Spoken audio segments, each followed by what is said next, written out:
حدیث کہیں کا رسول کے حق کا انکار کرا، ان کی حدیث کا انکار کرا، پٹک دوں گا، ارے پٹکوں گا، سیدھا ہو جائے گا ابھی، اور میں بلاتا ہوں پولیس اٹھا کے لے جائے گی تم کو. نہیں یہ جو انکار کر رہے ہیں حدیث کا، ارے ڈائریکٹ انکار کرنا حدیث کا، ان کی حدیث سے ہے وہ انکار نہیں کرنا. تمہارے پاس کیا دلیل ہے کہ وہ آسمان سے نہیں آئیں گے؟ وہ بتاؤ ذرا. تمہارے پاس کیا دلیل کہ آسمان سے گریں گے؟ ہمارے کنزول عمال کی روایت کیا ہے؟ کنزول عمال کی روایت کو کیا سمجھتے ہیں؟ اشہد ان لا الہ الا اللہ، اللہ کے سوا گواہی دے رہا ہوں اللہ کے سوا کوئی معبود نہیں. اشہد ان محمد رسول اللہ، گواہی دے رہا ہوں کہ محمد صلی اللہ علیہ وسلم کے علاوہ کوئی رسول نہیں ہے جو آنے والا ہے، سوا ان کے اب کوئی رسول نہیں آئے گا. اللہ کے رسول ٹھیک. ایک بات بتاؤ، صحابہ کے بارے میں اہل تشا نے جو گمراہی کے الفاظ استعمال کیے، تبرہ کیے، تو ان کو بد مذہب ہم کہتے ہیں یا نہیں کہتے ہیں؟ آپ جو ہے حضرت عیسیٰ علیہ نبینا علیہ الصلوۃ والسلام کو اللہ سبحانہ و تعالیٰ نے جب وہاں کے تمام پریشان کرنے والے کفار نے آپ کو مارنے کی کوشش کی، رب ذوالجلال نے ان کو اوپر اٹھا لیا. اب جب اوپر اٹھا لیا تو قرب قیامت وہ تشریف لائیں گے شام میں، تو شام کا یہ مقام نہیں ہے کہ دربھنگا کا مقام ہے جہاں سے یہ آ رہا ہے. یہ کہاں سے آپ نے ثابت کر دیا کہ دربھنگا والا جو ہے وہ شام میں آ رہا ہے؟ نہیں آسمان کا آنے والا نا، تو اٹھایا تھا اللہ نے کہا.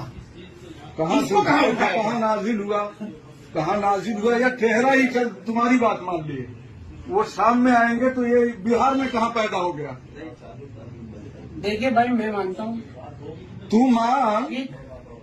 آپ نہیں مانتے؟ ٹھیک، پہلے بات سنیے غور سے. حساب کتاب لینے والا کون؟ نہیں کر رہا ہوں، صاف بات. نبی کا بھی اقرار کر رہا ہوں، اور آخری نبی محمد صلی اللہ علیہ وسلم ہی ہے. اللہ کے رسول کے علاوہ اس کے بعد کوئی نبی آنے والا نہیں. اہل تشا کو پھر کیا مانتے ہو تم؟ اہل تشا کو کیا مانتے جو ہو؟ بات بول رہا ہوں سنیے. اہل تشا کو کیا مانتے ہو؟ میری بات، صحابہ کے بارے میں اس نے غلط بات کل کی. آخرت میں کس کے اوپر سوال جواب ہونے والے کی؟ اہل تشا نے کل آخرت میں سنیے میری بات، کل آخرت میں کس کے اوپر سوال جواب ہوگا؟ ایک اللہ کی عبادت کیا یا نہیں کیا، سوال ہے کہ نہیں؟ ٹھیک. محمد صلی اللہ علیہ وسلم کی مانا یا نہیں مانا، اس کے اوپر ہی ہے نا. اس کے بعد لوگوں نے کیا اختلاف کیا، کیا ہی نہیں. محمد صلی اللہ علیہ وسلم نے کیا سوال اپنے محمد صلی اللہ علیہ وسلم نے کیا ارشاد فرمایا؟ آپ حدیث کو مانتے ہو؟ مانتے ہیں، مانتے ہو؟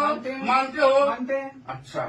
اصحابی کا نجوم فبما اقتدیتم اہتدیتم، ہمارے صحابہ وہ ستاروں کے مثل ہیں، ان میں سے جس کسی کی بھی تم اتباع کرو گے، اقتداء کرو گے، ہدایت پر رہو گے. آپ نے جب اب چونکہ اہل تشا ان کو نہیں مانتے، ہم انہیں گمراہ کہتے ہیں. حضرت عیسیٰ علیہ السلام کے بارے میں قرآن نص صریح ہے، بل رفعہ اللہ تبارک و تعالیٰ جل مجدہ نے اٹھا لیا انہیں آسمان پر، اور پھر وہ قرب قیامت شام میں بھیجے جائیں گے مینار جامع مسجد کے مینارے پر. آپ اس کے بازو پر چلو بازو ہی پر پہلو.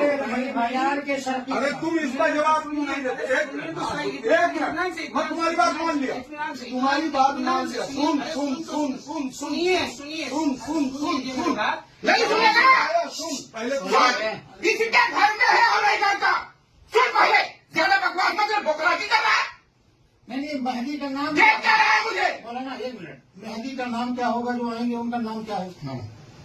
اللہ کے رسول صلی اللہ علیہ وسلم فرماتے اس کا نام میرے نام پر ہوگا، ان کے والد کا نام میرے نام پر ہوگا. بالکل محمد بن عبداللہ المہدی. یہ لوگوں نے کہا، اللہ کے رسول کے الفاظ نہیں ہے. کس لوگوں نے کہا؟ مطلب لوگوں نے کہا اللہ کے رسول کیا فرماتے اس کا نام میرے نام کے مشابہت ہوگا، اور ان کے والد کا نام میرے والد کے نام مشابہت ہوگا. میں کیا بول رہا ہوں؟ محمد بن عبداللہ اگر صاف صاف الفاظ ہوتا ہے نا میرے بھائی، یہ تو موٹا موٹا پہلے بات سمجھیے. ٹھیک ہے سمجھائیے. مذاق اڑانا کچھ بھی کرنا تو آسان چیز ہوتی ہے. میں بتاؤں ٹھیک ہے، وہ فاطمی دیکھیے مجھے بھی اللہ کا ڈر، آپ کو بھی اللہ کا ڈر، مجھ سے بھی حساب میں رب العالمین ایک اللہ لینے والا ہے، آپ سب سے بھی لینے والا ہے، ایک اللہ ہی ہے. بالکل ہے. کوئی بچنے والا نہیں ہے آپ کا. اور جہنم اس کے تیار ہے جو جھٹلانے والا ہے. ہاں بالکل. صاف بات. بالکل. جو جھٹلا دیا وہ سیدھا کہاں جائے گا؟ جہنم. آخرت کی جو زندگی ہے وہ ہمیشہ ہمیشہ والی ہے. کیسی ہے؟ ہمیشہ والی ہے. سنیے اطمینان سنیے، ہمیشہ ہمیشہ والی ہے. چاہے وہ جنت جائے چاہے وہ جہنم جائے، اختیار اللہ پاک نے انسانیت کے اندر رکھا ہے کہ میں ہدایت تمہاری طرف بھیجوں گا. سیدھا راستہ بھی الٹا راستہ بھی چننے والا انسان. صحیح ہے غلط ہے؟ تمام انبیاء کی امتوں کو اللہ نے آزمایا. قرآن کے اندر ذکر ہے، ہر ایک کو آزمایا نا. تو یہ بات سنیے.